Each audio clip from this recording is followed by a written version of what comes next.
ನಮಸ್ಕಾರ ಎಲ್ಲರಿಗೂ. ಹೆಂಗಿರಿ? ನಾನು ಈ ಬ್ಲಾಗ್ ಶುರು ಮಾಡಕತ್ತೀನಿ. ನಾವು ಊರಿಗೆ ಹೊಂಟೇವಿ, ಊರಿಗೆ ಹೋಗಿ ಬರ್ತೀವಿ. ನಿಮ್ಮನ್ನು ಕರ್ಕೊಂಡಕ್ಕಿನಿ, ಬರ್ರಿ ಹೋಗೋಣಂತ. ಆಯ್ತಾವು ನಮ್ಮ ಕೋಳುಗಳು ಕೊಡಿಸ್ತಾವು ಮತ್ತು ಬರಂಗೇನೆ ಇಲ್ಲಿ ಕಡೆ ಬರ್ಬೇಕಿಲ್ಲ.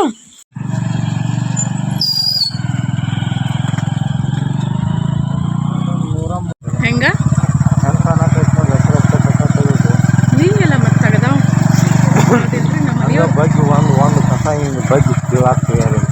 ನಿನ್ನೆ ಗೌರಿ ಮೇಸ್ಕೊಂತ ನಾನ ಕಸಕೈತೇನೆ ಹೆಸರ್ನಾಗ.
ಅಂದ್ರೆ ಮಳೆ ನೋಡ್ರಿ, ಇದು ಮಳೆಗಾಲದಾಗ ನಮ್ಮ ಕಡೆ ಮನೆ ಐತಿ. ಯಾಕಂದ್ರೆ ಮಳೆ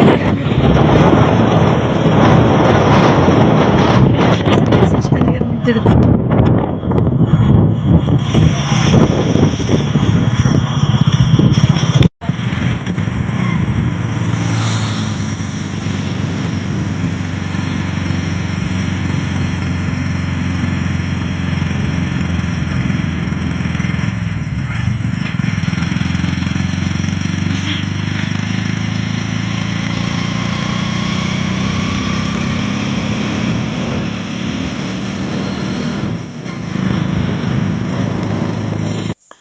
ನಾನು ಬರ್ಬೇಕಾದ್ರೆ ಬರೀ ರೋಡ್ ಅಷ್ಟ ತೋರ್ಸಾಕತ್ತೆ ಅಂತ ಅನ್ನಕ್ ಹೋಗ್ಬೇಡ್ರಿ. ಈಗ ಮಳೆ ಆಗೈತಿಲ್ಲ, ನೋಡಾಕ ಎಷ್ಟು ಚಂದ ಕಾಣಿಸ್ತತಿ, ಎಲ್ಲಾ ಕಡೆನೂ ಗ್ರೀನರಿ. ಹಾಗಾಗಿ ನಾನು ಆ ಒಂದು ವಿಡಿಯೋ ಕ್ಲಿಪ್ಪಿಂಗ್ನ ನಿಮ್ಮ ಜೊತೆ ಶೇರ್ ಮಾಡೇನಿ. ನಾವೀಗ ನಮ್ಮ ತವ್ರ ಮನೆಗೆ ಹೊಂಟೇವಿ, ಕೆಲ್ಸ ಇತ್ತ. ಹಾಗಾಗಿ ಇನ್ನೊಂದು ಏನಂತಂದ್ರೆ, ನಾನು ಬೈಕ್ ಮ್ಯಾಗ ಹೋಗ್ಬೇಕಾದ್ರೆ ವಿಡಿಯೋನ ಮಾಡಕ್ಕೆ ಹೋಗ್ಬೇಡ್ರಿ, ಸೇಫಾಗಿ ಕುಂದ್ರ ಅಂತೇಳಿ. ನಮ್ಮ ಮನೆಯವ್ರು ಭಾಳ ನಿಧಾನ ಹೊಡಿತಾರೆ ಗಾಡಿ. ಹಂಗಾಗಿ ಸೇಫಾಗಿನ ಕುಂತಿರ್ತೇನೆ. ನಾನು ಕಾಳಜಿ ವಹಿಸ್ತಿರಲ್ಲ, ಖುಷಿ ಆಕೈತಿ. Thank you. ನನ್ನ ಆಕಾರ ನೋಡ್ರಿ, ಬೈಕ್ ಮ್ಯಾಗ ಹೋಗ್ಬೇಕಾದ್ರೆ ನಮ್ಮ ಮನೆಯವ್ರು ಏನಂತಂದ್ರೆ, ಮಳೆ ಐತಿ ಬರ್ತಿರ್ತೈತಿ, ಆಗಾಗ ಬರ್ಬೋದು, ನಾವು ಕಾರ್ ಒಯ್ಯೋಣ ಅಂತೇಳಂತಂದ್ರೆ. ನನಗೆ ಕಾರ್ ಅಂದ್ರೆ ಇಷ್ಟ ಆಗಂಗಿಲ್ಲ. ಅದ್ರೊಳಗೆ ಇಂಥ ಟೈಮಲ್ಲಿ ಕಾರ್ ಬೇಡವೇ ಬೇಡ. ಯಾಕಂತಂದ್ರೆ ನಾವು ನಮ್ಮೂರು ಇದಕ್ಕೆ ನಮ್ಮ ತವ್ರ ಮನೆಗೆ ಹೋಗ್ಬೇಕಾದ್ರೆ ಇಲ್ಲಿ ಗುಡ್ಡ ಬರ್ತೈತಿ, ರಾಮದುರ್ಗ ಗುಡ್ಡ, ಮುಳ್ಳೂರು ಗುಡ್ಡ ಬರ್ತೈತಿಲ್ಲ, ಎಷ್ಟು ಗ್ರೀನರಿ ಇರ್ತೈತೆ ಅಂತಂದ್ರೆ ಇಂಥದ್ರೊಳಗೆ ಬೈಕ್ ರೈಡ್ ಎಷ್ಟು ಮಜಾ ಕೊಡ್ತೈತೆ ಗೊತ್ತೇನ್ರಿ. ಸಿಕ್ಕಾಪಡಿ ಖುಷಿ ಅಂತ ಅನಿಸ್ತತಿ. ಹಾಗಾಗಿ ನಾನು ಬೈಕ್ನಾಗನ ಹೋಗೋಣ ಅಂತೇಳಂತಂದೆ. ಪುಣ್ಯಕ್ಕೆ ನಮ್ಗೆ ಹೋಗುವಲ್ಲಿ ಎಲ್ಲಿನೂ ಮಳೆ ಬರಲಿಲ್ಲ, ಮಳೆಗೆ ಎಲ್ಲಿ ಸಿಕ್ಕಾಕೊಂಡಿದ್ರೆ ನಮ್ಮ ಮನೆಯವ್ರ ಕೈಲಿದ್ದ ಬಿರ್ರಿ ಬಯಸ್ಕೋತಿದ್ವಿ ನಾವು. ಈಗ ಇಲ್ಲಿ ಹೋಗ್ಬೇಕಾದ್ರೆ ಈ ಟೈಮಲ್ಲಿ ಏನಂದ್ರೆ ಸಣ್ಣ ಕವಳೆ ಆಗಿರ್ತಾವ. ನಾವೀಗ ಮನೆಗೂ ಬಂದೀವಿ, ಮನೆಗೆ ಬಂದಾದಿಂದ ಮಳೆನ ಶುರು ಆಯ್ತು ನೋಡ್ರಿ. ನಾವು ಬರೋ ಮುಂದೆ ಹಾದ್ಯಾಗಿನೂ ಶುರು ಆಗಲಿಲ್ಲದ. ನಾನು ಇಲ್ಲಿ ಯಾರನ್ನೂ ಅಷ್ಟೊಂದು ಏನು ತೋರ್ಸಕ್ಕೆ ಹೋಗಿಲ್ಲ. ನಮ್ಮ ಲಕ್ಷ್ಮಿನ ಮಾತಾಡ್ಸಿದೆ ನಾನು. ಆಲ್ಮೋಸ್ಟ್ ನನ್ನ ರೆಗ್ಯುಲರ್ ವ್ಯೂವರ್ಸ್ಗಳಿಗೆ ಎಲ್ಲರಿಗೂ ಗೊತ್ತು ಆಕೈತಿ ಲಕ್ಷ್ಮಿ ಅಂತಂದ್ರೆ ಯಾರಂತಂದ್ರೆ. ಮಳೆ ಶುರು ಆತಲ್ಲ, ನಾವು ಅಂದ್ಕೊಂಡ್ವಿ, ಅಯ್ಯೋ ನಾವು ಬರೋ ಮುಂದೆ ಸಿಕ್ಕಾಕೊಳ್ಳಿಲ್ಲ, ಇಲ್ಲಾಂದ್ರೆ ಬೈಸ್ಕೋತಿದ್ವಿ ನಾವು ಅಂಥೇಳಿ. ಇವತ್ತಿನ ಲಾಗ ನಿಮ್ಗೆ ಎಲ್ಲರಿಗೂ ಇಷ್ಟ ಆಕೈತೆ ಅಂತ ಅನ್ಕೋತೀನಿ. ಇಷ್ಟ ಆದ್ರೆ ಲೈಕ್ ಮಾಡಿರಿ ಮತ್ತು ಶೇರ್ ಮಾಡಿರಿ. ಹೊಸದಾಗಿ ನೋಡೋರು ಚಾನಲ್ನ ಸಬ್ಸ್ಕ್ರೈಬ್ ಮಾಡ್ಕೊಂಡು ಸಪೋರ್ಟ್ ಮಾಡಿರಿ. ಇಲ್ಲಿ ಇಷ್ಟರು ಇಲ್ಲೇ ಇದ್ರೆ ವಿಜಿ, ಲಕ್ಷ್ಮಿ ಎಲ್ಲರೂ ವಿಜಿ ನಾವು ಅವ್ರ ಮುಂದೆ ಒಗ್ಯಾನ ಹೋಗೋದಲ್ಲಿ ಯಾರಾಕಿದಳು ಅಷ್ಟೊತ್ತಾಗಲೇ ಮಳೆ ಬಂತು. ಇಲ್ಲಿ ನಮ್ಮ ಮನೆಯವ್ರನ್ನೂ ಬಂದು ಕುಂತಾರ. ನನ್ನ ಬಿಟ್ಟು ಅವ್ರು ಏನೋ ಪ್ಯಾಟೆ ಕಡೆ ಹೋಗಿ ಆಮ್ಯಾಗ ಈ ಕಟ್ ಲೇಟಾಗಿ ಬಂದ್ರೆ ಇಲ್ಲಿ ನಮಗೋಸ್ಕರ ಅಂತನೂ ಚುರ್ಮರಿ ಮಾಡಿದ್ರೆ ತಿಂದೀವಿ, ತಿಂದ ವಾಪಸ್ ಬಂದೀವಿ. ಇಲ್ಲಿ ಮುಳ್ಳೂರಿಗೆ ಬರ್ಗೋಡ್ದನ್ನ ಮಳೆ ಬಂತು. ನನ್ನ ಆಕಾರ ನೋಡಿಪ್ಪ ಯಾ ನಮನಿ ಆಗ್ಬಿಟ್ಟೆ. ನಾನು ಕೂದಲಾಗಿದ್ಲ ಬೈಕ್ ಮ್ಯಾಗ. ಮತ್ತು ಅಲ್ಲೇ ಮುಳ್ಳೂರಾಗ ಅಲ್ಲಿ ಒಬ್ರು ಅಲ್ಲೇ ಸ್ಟಾರ್ಟಿಂಗಲ್ಲಿ ಒಂದು ಮನೆ ಇತ್ತು, ಅಲ್ಲೇ ಕುಂತೀವಿ. ಮತ್ತು ಈ ಕಡೆ ಕುಂದ್ರಿ ಅಂತ ಅಂದ್ರೆ ಮಳೆ ಒಂದು ಸ್ವಲ್ಪ ಜಾಸ್ತಿ ಹೊತ್ತನ್ನ ಬಂತು. ಅಲ್ಲೇ ಒಂದು ಅರ್ಧ ತಾಸಿನ ಮ್ಯಾಗೇನೋ ವೆಯ್ಟ್ ಮಾಡಿದ್ವಿ ನಾವು. ಅಲ್ಲವ್ರು ಕೂಡ ಮಾತಾಡ್ಕೊಂತ ಕುಂತೀವಿ, ಮನೆಯವ್ರು ಕೂಡ ಕುಂತ ಮತ್ತೀಗ ಮಳೆ ಒಂದಿಟ್ಟು ನಿಂದ್ರಾನಂತಲೇನು ಮತ್ತು ನಾವು ಬರಾಕತ್ತೀವಿ. ನಮ್ಮ ಮನೆಯವರಲ್ಲಿ ನಮ್ಮ ಮನ್ಯಾಗ ಏನು ಅಲ್ಲಿ ತವ್ರ ಮನ್ಯಾಗ ಏನು ತಿನ್ನಲಿಲ್ಲ ಅವ್ರು. ಹಂಗೆ ಬಂದ್ರೆ ಇನ್ನು ಇಲ್ಲೆಲ್ಲಾರ ಮುಂದೆ ಏನಾದರೂ ರಾಮದುರ್ಗದಾಗ ಊಟ ಆತಿ ಮಾಡ್ಕೊಂಡು ಹೋದ್ರೆ ಆತಂತೇಳಿ. ಟೈಮ್ ಒಂದು ಭಾಳ ಆಗೈತೆ, ಎಷ್ಟು 3-3:30 ಏನೋ ಆಗಿತ್ತು. ನಾನೆಲ್ಲ ಅಲ್ಲಿ ಅವ್ರು ಚುರ್ಮರಿ ಖಾರ ಹಚ್ಚಿದ್ರು, ಅವನು ಸ್ವಲ್ಪ ತಿಂದೆ. ಅವ್ರು ತಿನ್ನಂತಂದ್ರೆ ಒಲ್ಲೆ ಅಂತಂದ್ರೆ ಮತ್ತು ಒಂದು ಚಪಾತಿ ಸ್ವಲ್ಪ ಅನ್ನ ಸಾರನ್ನು ಉಂಡೆ ನಾನು. ಅವ್ರು ಏನು ಊಟನೂ ಮಾಡಲಿಲ್ಲ, ಏನೂ ಇಲ್ಲ. ಸ್ವಲ್ಪ ಸಮಸ್ಯೆ ಹಾಗಾಗಿ ಅವರಿಗೆ ನಾನು ಜಾಸ್ತಿ ಏನೂ ಫೋರ್ಸ್ ಮಾಡೋಕೆ ಹೋಗಂಗಿಲ್ಲ. ಸರಿ ಇಷ್ಟ ಆಗಿಲ್ಲ ಅಂತಂದಿಂದ ಸರಿ ಬ್ಯಾಡ್ ಬಿಡು ಅಂತೇಳಿ ಅಂತಂದೆ. ಅದಕ್ಕೆ ಇಲ್ಲ ಏನಾದರೂ ತಿನ್ಕೊಂಡು ಹೋದ್ರೆ ಆತಂತೇಳಿ ನಾನು ಹಂಗೆ ನಮ್ಮ ಮನೆಯವ್ರ ಜೊತೆ ಮಾತಾಡ್ಕೊತ ಬರಾಕತ್ತಿದ್ನಿ. ಅವ್ರಿಗೆ ಫುಲ್ಲು ಸಿಟ್ಟಂದ್ರೆ ಸಿಟ್ಟು ನನ್ನ ಮ್ಯಾಗ. ನಾನು ಅಟ್ಲೀಸ್ಟ್ ನಂಗೆ ಬಸ್ಸಿಗೆ ಹೋಗಂತಂದಿದ್ದೆ, ನಾನು ಒಬ್ಬಳೇ ಹೋಗಿ ಬರ್ತಿದ್ನಪ್ಪ. ನನಗೂ ಏನು ಅನ್ನಲಿಲ್ಲ ಅವ್ರು. ಇಲ್ಲಿ ಇನ್ನೊಂದು ಏನಂತಂದ್ರೆ ನಾನು ಬರೋ ಮುಂದೆ ಶಿವನ ದೇವಾಲಯ ತೋರಿಸಿದ್ನಲ್ಲ, ಈಗಿಲ್ಲೇ ನಾನು ನಿಮ್ಗೆ ಇದು ವಿಡಿಯೋನ ಸ್ಕಿಪ್ ಮಾಡೋಕೆ ಹೋಗ್ಬೇಡಿ. ಈ ಕಡೆ ಯಾರಾದರೂ ಬಂದ್ರೆ ಅಂದ್ರೆ ಇಲ್ಲಿ ಶಿವನ ದೇವಾಲಯ ನೋಡಕ್ಕೆ ಬಂದ್ರೆ ಅಂದ್ರೆ ಅದರ ನಂತರ ಇಲ್ಲಿ ಇದು ಬರ್ತೈತಿ, ಈಶ್ವರನ ಕೊಳ್ಳ ಅಂತ ಬರ್ತೈತಿ. ನಾನು ಒಂದು ಸಲನೂ ಹೋಗಿಲ್ಲ, ಹೋಗ್ಬೇಕು. ಯಾವಾಗ ಆಕೈತಂತ ಗೊತ್ತಿಲ್ಲ. ಹಾಂ, ಇಲ್ಲಿ ಬೋರ್ಡ್ ಐತೆ ನೋಡ್ರಿ, ಅಲ್ಲೇ ಸೈಡ್ ಬೋರ್ಡ್ ಬಂತ ಇಲ್ಲ ನನಗೂ ಏನು ಗೊತ್ತಾಗಲ್ತ, ಸಾರಿ. ಈಶ್ವರನ ಕೊಳ್ಳ ಅಂತ ಐತಿ. ಇಲ್ಲ ರೋಡಿಗೆ ಹೆಚ್ಚಿನ ಒಂದು ಬೋರ್ಡ್ ಹಾಕ್ಯಾರ. ನಿಮ್ಗೆ ಅಲ್ಲಿ ಹೋದೇನಂದ್ರೆ ಒಂದು ದೇವಸ್ಥಾನ ಐತಿ, ಮತ್ತು ಅಲ್ಲಿ ಏನು ಪಾಲ್ಸ್, ಈಗ ಮಳೆ ಆಗತೈತಲ್ಲ ಪಾಲ್ಸ್ನು ಬೀಳ್ತೈತಂತ ಐತಂತ. ನಾನು ಹೋಗಿಲ್ಲ, ಹಾಗಾಗಿ ನನಗೆ ಅಷ್ಟೊಂದು ಗೊತ್ತಿಲ್ಲ. ನೀವು ಯಾರಾದರೂ ಬಂದರೆ ಅಂದ್ರೆ ಹೋಗಿ ಬರ್ರಿ, ಚಂದ ಐತಂತ ಪ್ಲೇಸ್, ಭಾಳ ಅಂದ್ರೆ ಭಾಳ ಚಂದ ಐತಂತ. ಹಾಗಾಗಿ ನಾನು ಹೋಗಿಲ್ಲ ಅಂತ ನೀವು ಹೋಗ್ಬಾರ್ದಂತಲ್ಲ, ಹೋಗ್ಬರ್ರಿ, ಚಂದ ಐತಿ. ಮತ್ತು ಇದು ಈಶ್ವರನ ಕೊಳ್ಳ ಆದ ನಂತರ ನೆಕ್ಸ್ಟ್ ಈ ಕಡೆ ಯಾವಾಗ ಜಮಖಂಡಿ ಕಡೆ ಹೋಗ್ಬೇಕಾದ್ರೆ ಫಸ್ಟ್ ಬರೋದನ್ನ ಈಶ್ವರನ ಕೊಳ್ಳ. ಹಾಂ, ಇಲ್ಲಿ ಐತೆ ನೋಡ್ರಿ, ಇಲ್ಲೆಲ್ಲ ನೋಡೇ ಹೊಂಟಾರ ನೋಡ್ರಿ. ಇಲ್ಲಿಂದ ಹಾದಿ ಐತಿ, ಅಲ್ಲೇ ಹೋಗೋದು. ಹೋಗಿ ನಾವು ಅಲ್ಲೇ ನೋಡ್ಕೊಂಡು ಬರ್ಬೋದು. ಅದ್ರ ನಂತರ ನೆಕ್ಸ್ಟ್ ನಮ್ಗೆ ಬರೋದನ್ನು ಶಿವನ ದೇವಾಲಯ. ಇದು ಚಂದ ಐತಿ. ಮ್ಯಾಗ ಶಿವನ ಮೂರ್ತಿ ಐತಿ, ಕೆಳಗೆ ಈಶ್ವರಲಿಂಗ ಐತಿ, ಮತ್ತು ಕೆಲವೊಂದಿಷ್ಟು ಮೂರ್ತಿಗಳನ್ನು ಪ್ರತಿಷ್ಠಾಪನೆ ಮಾಡ್ಯಾರ. ಚಂದ ಐತಿ. ನಾನು ಒಂದು 2-3 ಸಲ ಶೇರ್ ಮಾಡ್ಕೊಂಡೇನೆಲ್ಲ ಹೋದಾಗ. ನಾವು ಇಲ್ಲೇ ಹಾದೋಕ್ಕೇವಲ್ಲ, ನಮ್ಗೆ ಅಷ್ಟೊಂದು ಇಂಟ್ರೆಸ್ಟ್ ಅಂತ ಅನ್ಸಂಗಿಲ್ಲ. ಆದರೂ ನಾನು ಕೆಲವೊಂದು ವಿಡಿಯೋ ಕ್ಲಿಪ್ಪಿಂಗ್ನ ನಿಮ್ಮ ಜೊತೆ ಶೇರ್ ಮಾಡಿರ್ತೇನೆ. ಯಾಕಂದರೆ ಯಾರಾದರೂ ಈ ಕಡೆ ಬಂದವರು ಬೈಕು ಅಥವಾ ಕಾರ್ ತೊಗೊಂಬಂದವ್ರಿಗೆ ಇಲ್ಲಿ ಶಿವನ ದೇವಾಲಯ ಎಷ್ಟು ನಿಮ್ಗೆ ಕಾಣಿಸ್ತೈತೆ. ಯಾಕಂದ್ರೆ ನಾವು ಹೋಗ್ಬೇಕಾದ್ರೆ ಹಿಂಗೆ ಅದೇ ಜಮಖಂಡಿ ಕಡೆ ಹೋಗ್ಬೇಕಾದ್ರೆ ಲೆಫ್ಟ್ ಸೈಡ್ ಬರ್ತೈತಿ, ಹಿಂಗೆ ಹುಬ್ಳಿ ಧಾರವಾಡ ಕಡೆ ಹೋಗ್ಬೇಕಾದ್ರೆ ರೈಟ್ ಸೈಡ್ ಬರ್ತೈತಿ. ಆದರೆ ಈಶ್ವರನ ಕೊಳ ಅದು ಭಾಳ ಚಂದ ಐತಂತ ಹೇಳ್ತಾರೆ. ಇಲ್ಲಿ ಬಂದ್ರಂದ್ರೆ ಅಲ್ಲಿಗೆ ಹೋಗ್ಬಾರ್ರಿ, ಯಾಕಂದ್ರೆ ಎರಡು ಪ್ಲೇಸ್ನ ನೀವು ನೋಡ್ದಂಗೆ ಆಕೈತಿ, ಎರಡು ಪ್ಲೇಸ್ನು ಕವರ್ ಆಕ್ಕ ನಿಮ್ಗೆ. ಈಗ ನಮ್ದು ಹಂಗೆ ಇಲ್ಲಿಂದ ಜರ್ನಿ ರಾಮದುರ್ಗ ಕಡೆ ಶುರು ಹೋಗೈತಿ. ಬಟ್ ನಂಗೆ ಖುಷಿ ಆದ, ಸಿಕ್ಕಾಪಟ್ಟೆ ಖುಷಿ ಆತ ಬೈಕ್ ಮ್ಯಾಗ ಹೋಗೋದಂತಂದ್ರೆ. ಇಲ್ಲೇ ಒಬ್ರು ನಾವು ಬೈಕ್ ತೊಗೊಂಡು ಬರಾಕತ್ತಿದ್ದು, ಹಿಂಗೆ ಫೋನ್ ಹಿಡ್ಕೊಂಡು ಬರಾಕತ್ತಿದ್ವಲ್ಲ, ನಮ್ಮ ಹಿಂದೆ ಕಾರ್ ಐತೆ ನೋಡ್ರಿ, ಅವರು ಮುದೋಳ್ದವ್ರು ಅಂತ ಒಬ್ರು ಸರ್ ಮಾತಾಡ್ಸಿದ್ರು. ಮುಂದೆ ಬಂದು ಕಾರ್ ತರವಿ ಕೈ ಮಾಡಿದ್ರು. ಮತ್ತು ಅವ್ರ ಜೊತೆ ಮಾತಾಡಿದ್ರೆ ಖುಷಿ ಆಯ್ತು. ನೀವು ಯೂಟ್ಯೂಬ್ ಮಾಡ್ತೀರಲ್ರಿ ಅಂತೇಳಿ ಅಂತಂದ್ರೆ. ಹಿಂಗೆ ನಾವು ಎಲ್ಲರೂ ಹೋದಾಗ ನಮ್ಮನ್ನ ಗುರ್ತು ಹಿಡಿದು ಮಾತಾಡಿಸ್ತಾರಲ್ಲ, ಕರೆನ ಭಾಳ ಖುಷಿ ಆಕೈತಿ. ಒಂದು ವಿಡಿಯೋದಿಂದ ನಮ್ಮನ್ನು ಇಷ್ಟೊಂದೆಲ್ಲ ಗುರ್ತು ಹಿಡಿದು ಅದೇನೋ ಒಂದು ಸ್ಪೆಷಲ್ ಪ್ರೀತಿನ ತೋರಿಸ್ತಾರಲ್ಲ, ಕರೆನ ಭಾಳ ಖುಷಿ ಆಕೈತಿ. ಅದು ಸ್ಪೆಷಲಿ ಎಲ್ಲರಿಗೂ ಸಿಗಕ್ಕೆ ಹೋಗಂಗಿಲ್ಲ, ಕೆಲವರಿಗೆ ಅಷ್ಟೇ ಸಿಗ್ತೈತಿ. ಅಂಥದ್ರೊಳಗೆ ನಾನು ಒಬ್ಳು ಅಂತಲೇ ಹೇಳ್ತೀನಿ. ನಾವೀಗಿಲ್ಲೇ ಊಟ ಮಾಡಕ್ಕಂತ ಬಂದಿದ್ವಿ. ಊರಿಗೆ ಹೋಗಿದ್ವಲ್ಲ, ಮಳೆ ಬರಾಕತ್ತಿತ್ತು, ಸಣ್ಣ ಒಂದಿಟ್ಟು ತೋರಿಸ್ಕೊಂಡಾಗಿ ಬಿಸಿ ಕಬಾಬ್ ತಿನ್ಬೇಕಂತ ಅನ್ಸಾಗತ್ತೆ. ಹಂಗಾಗಿ ಕಬಾಬ್ ತಿನ್ನಕ್ಕಂತ ಖಾರ ಇಲ್ಲಂತ ಉಪ್ಪು ಇಲ್ಲಂತ ನೋಡೋಣ ನೀವು.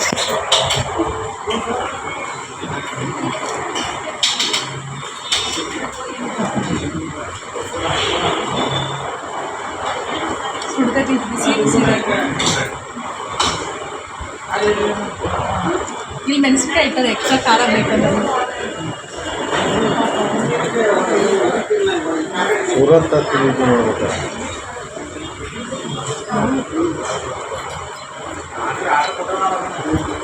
सूरत मस्त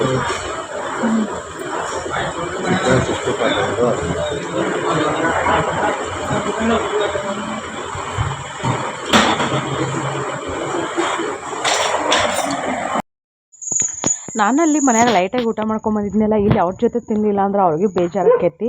ಅವ್ರ ಮುಂದೆ ನಾನು ಸುಳ್ಳು ಹೇಳಿದ್ನಿ, ಇಲ್ಲ ನಾನು ಅಲ್ಲಿ ಏನೂ ತಿಂದಿಲ್ಲಪ್ಪ, ನಂಗೆ ಸಿಕ್ಕಾಪಟ್ಟೆ ಹೊಟ್ಟೆಸ್ತೈತೆ ಅಂತೇಳಿ. ಯಾಕಂದ್ರೆ ಅವರಲ್ಲಿ ಶೆಟ್ಕೊಂಬಂದ್ರೆ ನಮ್ಮ ಮನ್ಯಾಗ, ಹಾಗಾಗಿ ಮತ್ತು ನಾನು ತಿನ್ನಲಿಲ್ಲ ಅಂತಂದ್ರೆ ಇನ್ನು ಅವರು ತಿನ್ನಂಗಿಲ್ಲ ಅಂತೇಳಿ ಕಬಾಬ್ ಅಷ್ಟು ತಿಂದೆ ನಾನು. ಅವರು ಅಂಡಕರಿ ಏನೋ ತೊಗೊಂಡು ತಿಂದರೆ. ಈಗ ಮನೆಗೆ ಬಂದು ನಾವು ಎಲ್ಲೇ ಹೋದರೂ ಕೆಲವೊಂದು ಕಡೆ ಸಮಸ್ಯೆ ಆಗಂಗಿಲ್ಲ. ಗಂಡುಗಳಿಗೆ ತವ್ರ ಮನೆಗೆ ಹೋದ್ರೂ ಸಮಸ್ಯೆ ನೋಡ್ರಿ.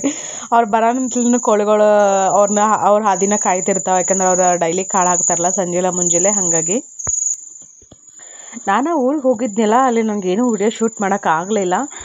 ಯಾಕಂದ್ರೆ ನಮ್ಮ ಮನೆಯವ್ರು ಹೋದ್ಕೊಳ್ಳೇ ಶೆಟ್ಕೊಂಡವ್ರು, ನಾನೆಲ್ಲ ಬಿಟ್ಟು ಹೋಗ್ಬಿಟ್ರೆ ಬೇರೆ ಕಡೆ. ಹಾಗಾಗಿ ನನಗೂ ಬೇಜಾರಾಯ್ತು. ಯಾಕಂದ್ರೆ ಆ ಟೈಮಲ್ಲಿ ನನಗೂ ವಿಡಿಯೋ ಶೂಟ್ ಮಾಡ್ಬೇಕಂತನೂ ಅನ್ನಿಸ್ಲಿಲ್ಲ.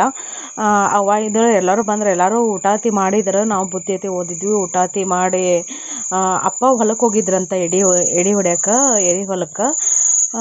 ಅಪ್ಪ ಬರೋ ಮಟ್ಟ ಸ್ವಲ್ಪ ವೆಯ್ಟ್ ಮಾಡ್ಬೇಕಂತೇಳಿ ವೆಯ್ಟ್ ಮಾಡಿದ್ವಿ. ಅದ್ರೊಳಗೆ ಸಂಜೆ ಒಂದಾಗಿತ್ತಲ್ಲ. ಯಾಕಂದ್ರೆ ಸಂಜೆ ಹನಿ ಹತ್ತಿ ಅಂದ್ರೆ ಕೆಲವೊಂದು ಟೈಮ್ ಮಳೆ ನಿಲ್ಲಂಗಿಲ್ಲಪ್ಪ. ಅದ್ರ ಸಲುವಾಗಿ ಇವ್ರು ನಮ್ಮ ಮನೆಯವರು, ಯಾಕಂದ್ರೆ ನನಗೆ ಬೈಕ್ ಒಯ್ಯೋದಂತಂದ್ರೆ ನನಗಿಷ್ಟ, ಕಾರ್ ಒಯ್ಯೋದಂತಂದ್ರೆ ಅವ್ರಿಗಿಷ್ಟ. ಹಾಗಾಗಿ ನಾನು ಬೈಕ್ ತೊಗೊಂಡು ಹೋಗಿದ್ನಲ್ಲ, ಮತ್ತಿನ್ನು ಅದೊಂದು ಮತ್ತು ಇವರು ಮನೆಗೆ ಹೋಗಂತಲೇ ಅಲ್ಲೊಂದು ಶಟ್ಕೊಂಡ್ರು.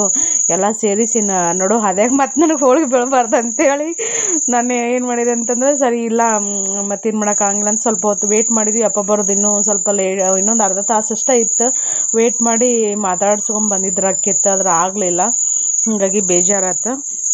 ಇನ್ನೊಂದೇನಂತಂದ್ರೆ, ನಂದು ಸೀರೆದು ನಾನು ಎಲ್ಲರೂ ಸಿಮ್ ತೊಗೊರಿ ರಿಚಾರ್ಜ್ ಮಾಡಿಸ್ರಿ ಅಂತಿದ್ದಾರಲ್ಲ, ಅದು ನನ್ನ ಹತ್ರ ಸಿಮ್ಮನೇ ಇದ್ದಿರ್ಕಿಲ್ಲ. ಒಂದು 6-7 ತಿಂಗಳಾಗಿತ್ತು. ಅದು ಸಿಮ್ ಸಿಕ್ಕಿದ್ದು ನನಗೆ ಲಕ್ಕಿ. ಯಾಕಂದ್ರೆ ನನ್ನ ಹೆಸರಿನ ಮ್ಯಾಗನ ನಮ್ಮ ಮನೆಯವ್ರ ಹೆಸರಿನ ಮ್ಯಾಗನ ಇತ್ತು ಅದು.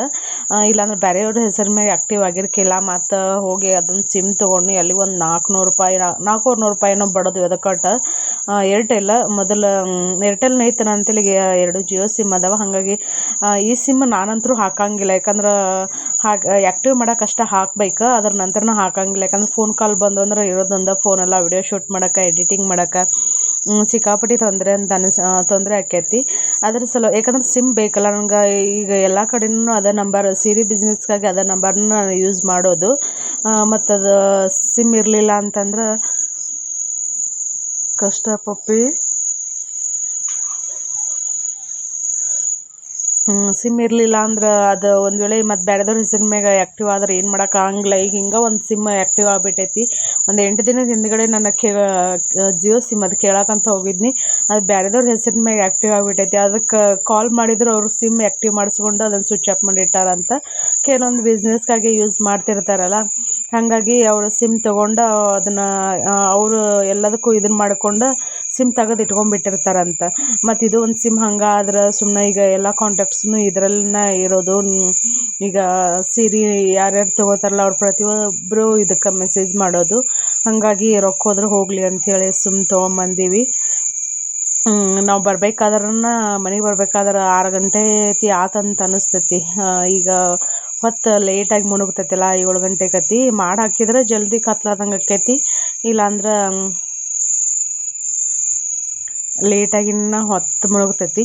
ಇವತ್ತಿನ ಲಾಗ್ ನಿಮ್ಗೆ ಹೆಂಗೆ ಅನ್ನಿಸ್ತಂತ ಹೇಳ್ರಿ. ಕೆಲವೊಂದು ಪರ್ಸ್ನಲ್ ಎಲ್ಲ ಹೇಳಿದ್ರು ಅರ್ಥ ಆಗಂಗಿಲ್ಲ. ಅರ್ಥ ಆದ್ರೂ ನೀವು ಏನು ಮಾಡೋಕ್ಕಾಗಂಗಿಲ್ಲ. ಹಾಗಾಗಿ ಇನ್ನು ನಾನು ಹೇಳಿದ್ನಲ್ಲ ಅದೇ ಸಿಮ್ ನೋಡ್ರಿ ನಾನು ತೊಗೊಂಬಂದಿರೋದು. ಅದ್ರ ಒಂದು ಬೇಜಾರಂತೂ ಆತ. ಈ ಕಡೆ ನನ್ನ ಮನೆಗೆ ಬರೋ ಅಂತಲೇನು ಅವ ಫೋನ್ ಹಚ್ಚಿದಾಳ. ಒಂದೀಟ ನಿಂತು ಮಾತಾಡ್ಸ್ಕೊಂಡು ಹೋಗೋಕ್ಕಾಗಲಿಲ್ಲ ಅಂಥೇಳಿ. ಅಪ್ಪ ಯಾವಾಗಲೂ ಹಂಗೆ ಹೇಳೋದು. ಆಕೆಗೇನು ಒಂದೀಟು ಸೆಂಟಿಮೆಂಟನೇ ಇಲ್ಲ. ಅವ ಅಪ್ಪನ ಅನ್ನಂಗಿಲ್ಲ, ನಮ್ಮನ್ನು ಮರ್ತಾ ಬಿಟ್ಟಾಳು ಅಂತೇಳಿ ಹಿಂಗೆಲ್ಲ ಅಪ್ಪ ಮಾತಾಡ್ತಿರ್ತಾನಂತ. ನಾನು ಕೆಲವೊಂದು ರೀಸನ್ನಿಂದಾಗಿ ನಾನು ಭಾಳ ಇದನ್ನು ಮಾಡೋಕ್ಕೆ ಹೋಗಂಗಿಲ್ಲ ಅವ್ರಿಗೆ ಯಾವಾಗಲೂ ನಂದೊಬ್ಬಾಕಿದನ್ನು ಕೊರಗೆ ಬಿಟ್ಟರೆ ಬೇರೆ ಏನೂ ಇಲ್ಲ. ಯಾಕಂದ್ರೆ ನನಗಿಂತ ಅಣ್ಣಾರ್ದು ಇಕ್ಕಟ್ಟು ಮದುವೆ ಆಗಿರೋದು. ಅವ್ರವ್ರ ಲೈಫಲ್ಲಿ ಸೆಟ್ಲಾಗಿ ಮಕ್ಕಳು ಮರಿ ಎಲ್ಲ ಚಲೋ ಅದಾರ, ದುಡ್ಕೊತ ಮಾಡ್ಕೊತ. ನನಗೆ ಮಗು ಇಲ್ಲಲ್ಲ. ಹಾಗಾಗಿ ನಾನು ಭಾಳ ಅವ್ರ ಕಡೆ ಕಾಲ್ ಮಾಡೋದು, ಮಾತಾಡೋದು, ಇದನ್ನು ಮಾಡೋದು ಮಾಡಿನಿ ಅಂದ್ರೆ ಮತ್ತೆ ಅವ್ರಿಗೆ ಇನ್ನೂ ಭಾಳ ಫೀಲ್ ಆಕೈತೆ ಅಂಥೇಳಿ ನಾನು ಅವ್ರಿಗೆ ಫೋನು ಮಾಡೋಕೆ ಹೋಗಂಗಿಲ್ಲ, ಏನೂ ಇಲ್ಲ. ಅವರಾಗಲೇ ಮಾಡಿದ್ರಷ್ಟೇ ಮಾತಾಡ್ತೇನೆ ನಾನು. ಯಾಕಂದ್ರೆ ಆರಾಮದಾಳಕ್ಕಿ, ಎಲ್ಲನೂ ಮರೆತು ನಮ್ಮನ್ನೆಲ್ಲ ಮರೆತು ಆರಾಮದಾಳ ಬಿಡ ಅಂಥೇಳಿ ಅವ್ರು ಅಂದ್ಕೊಂಡು ಹಂಗಿರಲಿ ಅಂಥೇಳಿ ನಾನು ಜಾಸ್ತಿ ಅಂದ್ರೆ ಸೆಂಟಿಮೆಂಟ್ ಎಮೋಷ್ನಲ್ ಹಿಂಗೆ ಜಾಸ್ತಿ ಪ್ರೀತಿ ಐತಿ ಅನ್ನೋ ಥರ ನಾನು ನಡ್ಕೊಳಂಗೇ ಇಲ್ಲ. ಇದ್ದೇ ಇರ್ತೈತೆ ಪ್ರೀತಿ ಇಲ್ಲ ಅಂತಲ್ಲ, ಅವ್ರಿಗೆ ಅದೊಂದು ಕೊರಗೆ ಏನು ಪದೇ ಪದೇ ಕಾಡಬಾರ್ದಲ್ಲ ಅಂಥೇಳಿ ನಾನು ಜಾಸ್ತಿ ಅವ್ರನ್ನ ಅವಾಯ್ಡ್ ಮಾಡ್ತೀನಿ, ಇಗ್ನೋರ್ ಮಾಡ್ತೀನಿ ಅವ್ರನ್ನ. ಹಾಗಾಗಿ ಬೇಜಾರಾತು. ಇಲ್ಲಿಂದ ಅಲ್ಲಿವರೆಗೂ ಹೋಗಿದ್ನಲ್ಲ, ಅಪ್ಪನ ಜೊತೆ ಮಾತಾಡೋಕ್ಕಾಗಲಿಲ್ಲ, ಭೇಟಿಯಾಗೋಕ್ಕಾಗಲಿಲ್ಲ ಅನ್ನೋದು. ಏನು ಮಾಡೋಕ್ಕಾಗಂಗಿಲ್ಲ, ಕೆಲವೊಂದು ಸಲ ನಾವು ಅಂದ್ಕೊಂಡಂಗೆ ಯಾವುದೂ ಆಗಂಗಿಲ್ಲಲ್ಲ. ಅಲ್ಲಿ ನಾವು ವೇಟ್ ಮಾಡೋಕ್ಕೂ ನಮ್ಗೆ ಸಂಜೆ ಹೊತ್ತು ಮಳೆ ಬರ್ತೈತಿ ಅಂತೇಳಿ ಅದೊಂದಿದು. ಆಮೇಲೆ ಬಂದು ಒಂದು ಅರ್ಧ ತಾಸು ಮುಳ್ಳೂರಾಗ ಕುಂತೀವಿಲ್ಲ, ಅರ್ಧ ತಾಸಿನ ಮ್ಯಾಗ ಕುಂತೀವಿ. ಬಟ್ ಅರ್ಧ ತಾಸು ನಾವು ಅಲ್ಲೇ ಊರಾಗಿದ್ದು ಬೆಟ್ಟ ಬರ್ಬೋದಿತ್ತು. ನಮ್ಮ ಮನೆಯವ್ರ ಸಲುವಾಗಿ ನಾನು ಬ್ಯಾಡ ಅಂತೇಳಿ ಬಂದೆ, ಸುಮ್ಮನೆ ಯಾಕೆ ಯಾವುದೂ ಸರಿ ಇಲ್ಲ ಅಂತೇಳಿ. ಫ್ರೆಂಡ್ಸ್, ನಿನ್ನೆ ನಾನು ವಿಡಿಯೋ ಹಾಕಿದ್ನಲ್ಲ, ಅದಕ್ಕೆ ಬಂದಿರೋ ಕಮೆಂಟಿಗೆ ನಾನು ಇಲ್ಲ ರಿಪ್ಲೈ ಮಾಡ್ತೀನಿ, ಎಲ್ಲ ನಂಗೆ ರಿಪ್ಲೈ ಮಾಡೋಕ್ಕಾಗಿಲ್ಲ. ಏನಂತಂದ್ರೆ, ಮೊದಲನೇದಾಗೆ ನನ್ನ ವಿಡಿಯೋ ಹಾಕಿದ್ನಲ್ಲ ಬೇಬಿ ಇದೆ, ಈಗ ಯಾರನ್ನಾದ್ರೂ ಒಂದು ಮಗುನ ದತ್ತಕ್ಕೆ ತಗೊಳ್ಳಿ, ಸಿಂಪಲ್ ನೋಡ್ರಿ. ಈ ಮಂತ್ ಹಾರ್ಮೋನ್ ಫುಲ್ ಹಿಂಗೆ ಆಗಿರೋದ್ರಿಂದಾಗಿ ಮುಖದ ಮ್ಯಾಗ ಅಷ್ಟೊಂದು ಗುಳ್ಳಿ ಹೇಳಂಗಿಲ್ಲ ನನಗೆ.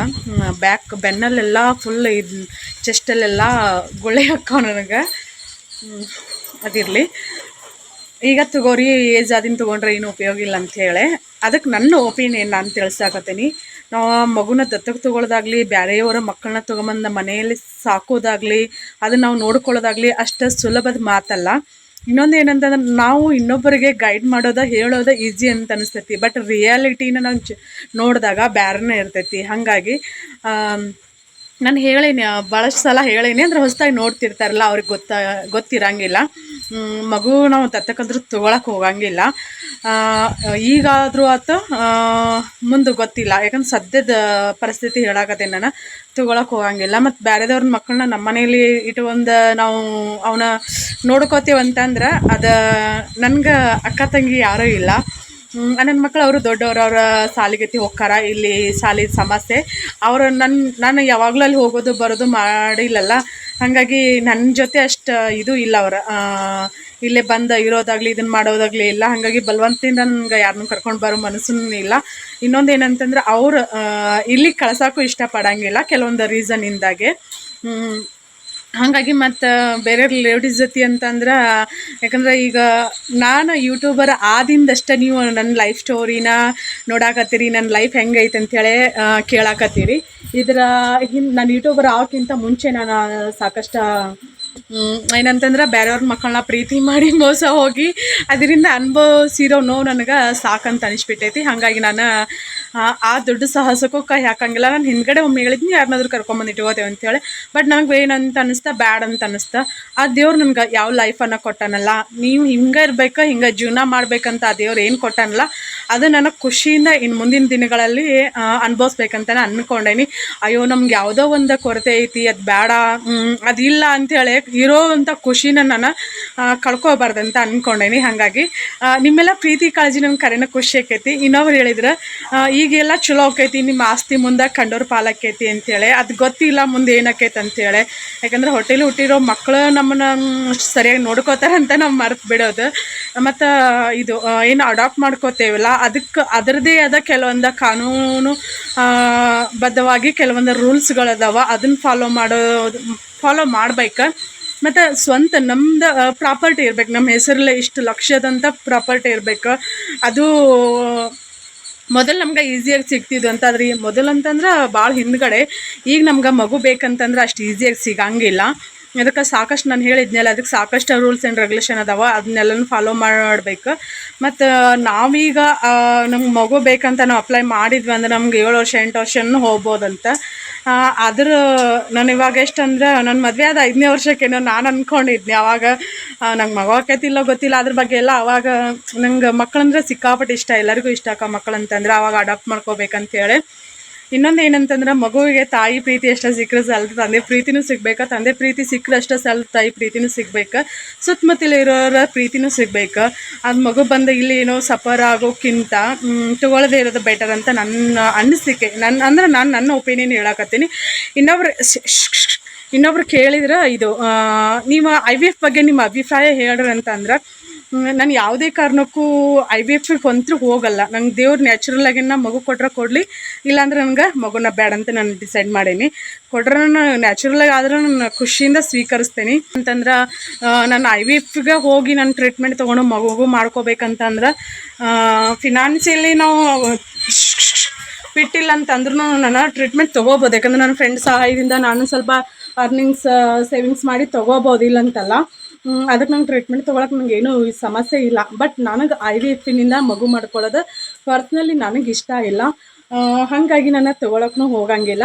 ಯಾಕಂದ್ರೆ ಕೆಲವೊಂದು ರಿಯಾಲಿಟಿ ನಾವು ಚೆಕ್ ಮಾಡಬೇಕಾಕೈತಿ. ನಾವು ಸದ್ಯದ ಖುಷಿನ ಬಯಸೋದಕ್ಕಿಂತ ಮುಂದೆ ಏನಾಕೈತಿ ಫ್ಯೂಚರಲ್ಲಿ ಅಂಥೇಳಿ ಅದನ್ನು ನಾನು ಯೋಚನೆ ಮಾಡಿ ನನ್ನ ಲೈಫನ್ನ ನಾನು ಡಿಸೈಡ್ ಮಾಡ್ತೀನಿ. ಅದಕ್ಕೋಸ್ಕರ ನೀವು ಯಾರಾದರೂ IVF ತೊಗೋತೀನಿ ಅಂತ ಅನ್ನೋರಿದ್ರೆ ಅದನ್ನು ನಿಮ್ಮ ಚಾಯ್ಸ್, ನಿಮ್ಮ ಫ್ಯಾಮ್ಲಿ ಚಾಯ್ಸ್. ಮತ್ತು ಇನ್ನೊಂದು ಏನಂತಂದ್ರೆ ನಮ್ಮ ದೇಹನೂ ಅಷ್ಟೇ ರೆಸ್ಪಾನ್ಸ್ ಮಾಡಬೇಕು. ನಾವು ಎಷ್ಟು ಟ್ರೀಟ್ಮೆಂಟ್ ತೊಗೊಳಕ್ಕೆ ನಮ್ಮ ಬಾಡಿ ರೆಸ್ಪಾನ್ಸ್ ಮಾಡ್ತೈತಿ, ನಮ್ಮ ಮನಸ್ಸು ಸಹಿತ ಅಷ್ಟೇ ಏನೋ ಹಿಡಿತದಲ್ಲಿರ್ಬೇಕು. ಅದೇ ಥರ ಹಸ್ಬೆಂಡ್ ಸಪೋರ್ಟ್ ಭಾಳ ಅಂದ್ರೆ ಭಾಳ ಮುಖ್ಯ ಆಕೈತಿ. ಫ್ಯಾಮ್ಲಿ ಸಪೋರ್ಟ್ ಮೇನ್ ನಾವು IVF ತೊಗೋಬೇಕಾದ್ರೆ. ನನಗೆ ಕಷ್ಟ ಆಕೈತೆ ಅಂತಂದ್ರೂ ಇಲ್ಲಿ ನಮ್ಮ ಮನೆಯವ್ರದ್ದು ಅಷ್ಟೊಂದು ಸಪೋರ್ಟ್ ಇಲ್ಲ. ಮತ್ತು ನಂಗೆ ಫ್ಯಾಮ್ಲಿ ಸಪೋರ್ಟ್ ಅಂತೂ ಇಲ್ಲವೇ ಇಲ್ಲ. ಬೆಕ್ಕಿನ ಕಾಟ ಸರಿ ನಡಿ. ಹಾಗಾಗಿ ನಾನು ಅದಕ್ಕೆ ಅದೊಂದು ರೀಸನ್ ಅಂತಲ್ಲ, ಬೇರೆ ರೀಸನ್ ಅದಾವ. ಅದನ್ನು ನಾನು ಹೇಳಿದ್ರೆ ಕೆಲವರು ತಪ್ಪಾಗಿ ಅನ್ನಿಸ್ಬೋದೇನೋ. ಮತ್ತು ಇದನ್ನು ಹಿಂಗೆ ಕೇಳ್ತಿರ್ತೀರಿ. ನಂಗೆ ಥೈರಾಯ್ಡ್ ಇಲ್ಲ, ಏನೂ ಇಲ್ಲ. ಇದೇನೇನೋ ಗೊತ್ತಿಲ್ಲ, ನನ್ನ ದಪ್ಪ ಆದಂಗೆ ಅದು ದಪ್ಪ ಆಕೈತಿ, ಕೊತ್ತಿಗೆ ಅಷ್ಟು ಬಿಟ್ಟರೆ ಏನಿಲ್ಲ. ನಿನ್ನೆ ನಾನು ಮಾಡಿರೋ ಮಸಾಲೆ ರೈಸಲ್ಲಿ ಹುಳ ಇತ್ತಾ ಇಲ್ಲ, ನಾನು ಅಕ್ಕಿ ಸ್ವಚ್ಛ ಮಾಡಿನ ಹಾಕ್ತೇನೆ. ಜೀರಿಗೆ ಅದು ಇದು ಏನಾದರೂ ಹುಳದ ಥರ ಕಾಣಿಸಿರ್ಬೋದೇನೋ. ಅಷ್ಟು ಬಿಟ್ಟರೆ ಹುಳ ಏನೂ ಇರಲಿಲ್ಲ. ಗೋಡಂಬಿ ಅದು ಇದು ಹಿಂಗೆ ಹಾಕಿರ್ತೇವಲ್ಲ ಅಷ್ಟೇ. ಮತ್ತು ಏನಾದರೂ ನಿಮ್ಮ ಕೆಲವೊಂದು ಪ್ರಶ್ನೆಗಳಿದ್ದರೆ ನನಗೆ ಕಮೆಂಟಲ್ಲಿ ಉತ್ತರ ಕೊಡೋಕ್ಕಾಗಲಿಲ್ಲ ಅಂದ್ರೆ ನಾನು ವಿಡಿಯೋದಲ್ಲಿ ಖಂಡಿತ ನಾನು ನಿಮ್ಗೆ ಉತ್ತರ ಕೊಟ್ಟಿರ್ತೇನೆ. ಇವತ್ತಿನ ಲಾಗ್ ನಿಮ್ಗೆ ಇಷ್ಟ ಆದಂತ ಅನ್ಕೋತೀನಿ. ಇಷ್ಟ ಆದರೆ ಲೈಕ್, ಶೇರ್ ಆ್ಯಂಡ್ ಫಾಲೋ ಮಾಡಿ ಸಪೋರ್ಟ್ ಮಾಡಿರಿ. ನಾನಿವತ್ತು ಊರಿಗೆ ಹೋಗ್ಬೇಕಂತ ಅಂದ್ಕೊಂಡು, ಇವತ್ತು ಬುಧವಾರ ನೋಡಿರಿ, ಡೇಟ್ ಅಂತ ಹೇಳ್ತೀರಿ. ನಾನು ಮತ್ತೆ ನಮ್ಮ ಊರಿಗೆ ಹೋಗ್ಬೇಕಂತ ಅಂದ್ಕೊಂಡೇನಿ, ನೋಡ್ಬೇಕು. ಯಾಕಂದ್ರೆ ಮಳೆ ಆಗತ್ತೈತಲ್ಲ. ಅಲ್ಲಿ ನನ್ನ ಅಪ್ಪರ ಹೊಲದಾಗಿರೋದು ಶೇಂಗಾ ಹೊಲ ತೋರಿಸಿದ್ನಿಲ್ಲ, ಅಲ್ಲಿ ಅಂದರೂ ಸಿಕ್ಕಾಪಟ್ಟೆ ಕೊಳ್ಳ ಹರಿತಿರ್ತಾವೆ. ಅಷ್ಟೇ ಮಳೆಗೈತಿಲ್ಲ ಗೊತ್ತಿಲ್ಲ. ಈಗ 2 ಥರದ ಹಣ್ಣು ಸಿಗ್ತಾವಲ್ಲಿ ಗುಡ್ಡದಾಗ ತಿನ್ನಕ್ಕೆ. ನಾನು ಮದುವೆಗಿಂತ ಮುಂಚೆನೇ ತಿಂದಿದ್ದೆ. ನಾನು ಹೋಗಿ ತಿಂದು ನಿಮ್ಮ ಜೊತೆ ಶೇರ್ ಮಾಡೋಕೆ ಹೋಗ್ಬೇಕಂತ ಅಂದ್ಕೊಂಡೇನಿ. ಅಲ್ಲಿ ಹೋದ್ರೆ ಮಸ್ತ್ ವಿಡಿಯೋ ಮಾಡ್ಬೇಕಂತ ಅಂದ್ಕೊಂಡೇನಿ. ನೋಡೋಣ ಏನಕ್ಕೆ ಹೋದರೆ ನಾನು ಅಲ್ಲಿ ಲಾಗ್ ಶೇರ್ ಮಾಡ್ತೀನಿ. ಇಲ್ಲಾಂದ್ರೆ ಇಲ್ಲೇ ಇದ್ದಂದ್ರೆ ಇಲ್ಲಿ ಲಾಗ ಬರ್ತಾವೆ. ಏನಾದರೂ ನಿಮ್ಗೆ ಅಂದ್ರೆ ಎಲ್ಲರೂ ನನ್ನ ಬಗ್ಗೆ ಒಳ್ಳೆಯದನ್ನು ಬಯಸ್ತಿರಿಲ್ಲ ಅಂತಲ್ಲ. ಅದಕ್ಕೆ ನನ್ನ ಒಪಿನಿಯನ್ನ ನಾನು ಹೇಳೀನಿ. ಅದಕ್ಕೆ ಯಾರು ತಪ್ಪಾಗಿ ತಿಳ್ಕೊಳ್ಳೋಕೆ ಹೋಗ್ಬೇಡ್ರಿ. ವಿಡಿಯೋ ಇಷ್ಟ ಆದರೆ ಲೈಕ್, ಶೇರ್, ಕಮೆಂಟ್ ಮಾಡಿರಿ ಪ್ಲೀಸ್ ಫ್ರೆಂಡ್ಸ್. ವಿಡಿಯೋನ ನೋಡಿ ಸಪೋರ್ಟ್ ಮಾಡಿರಿ. ನಾನು ಮತ್ತೆ ನೆಕ್ಸ್ಟ್ ಲಾಗಲ್ಲಿ ಸಿಗ್ತೀನಿ.